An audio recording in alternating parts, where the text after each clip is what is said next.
विश्व आर्थिक मंच यानी WEF के दावोस सम्मेलन में भारत के IT मंत्री अश्विनी वैष्णव ने कुछ ऐसा किया कि दुनिया देखती रह गई। दरअसल IMF की मैनेजिंग डायरेक्टर क्रिस्टालिना जॉर्जिएवा ने भारत को AI में सेकंड टियर या दूसरी श्रेणी का देश बताया था, लेकिन वैष्णव ने इसे गलत ठहराया और कहा कि भारत स्पष्ट रूप से AI पावर देशों की पहले ग्रुप में है। ये बात एक पैनल डिस्कशन में हुई जहां AI की इकोनॉमी और ग्लोबल प्रभाव पर चर्चा हो रही थी।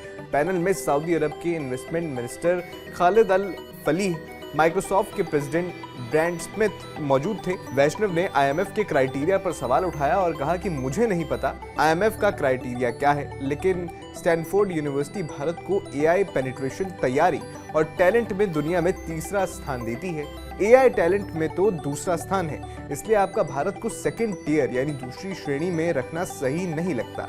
वैष्णव ने भारत की AI स्ट्रेटजी के बारे में विस्तार से बताया। AI आर्किटेक्चर में 5 लेयर हैं: एप्लीकेशन, मॉडल, चिप, इंफ्रास्ट्रक्चर और एनर्जी। भारत इन सभी पर काम कर रहा है। फोकस सिर्फ बहुत बड़े मॉडल बनाने पर नहीं है, बल्कि बड़े पैमाने पर AI का इस्तेमाल करने पर है। 95% AI यूज केस 20 से 50 बिलियन पैरामीटर वाले मॉडल से हो सकते हैं। भारत के पास ऐसे कई मॉडल हैं जो अलग अलग सेक्टर में डिप्लॉय हो रहे हैं। ROI यानी रिटर्न ऑन इन्वेस्टमेंट बड़े मॉडल से नहीं, बल्कि एंटरप्राइज लेवल पर प्रोडक्टिविटी बढ़ाने से आता है।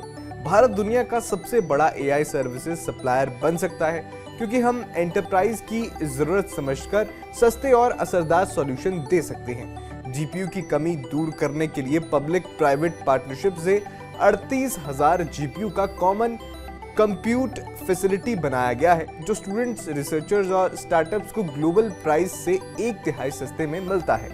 वैष्णव ने कहा कि भारत की fast growing economy talent pool पर टिकी है।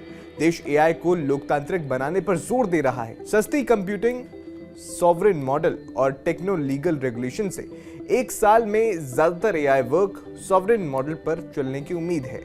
आपको इस वीडियो पर क्या कहना है? आपका इस वीडियो पर क्या विचार है? अश्विनी वैष्णव के जवाब पर आप क्या कहेंगे? हमें कमेंट बॉक्स में जरूर बताएं।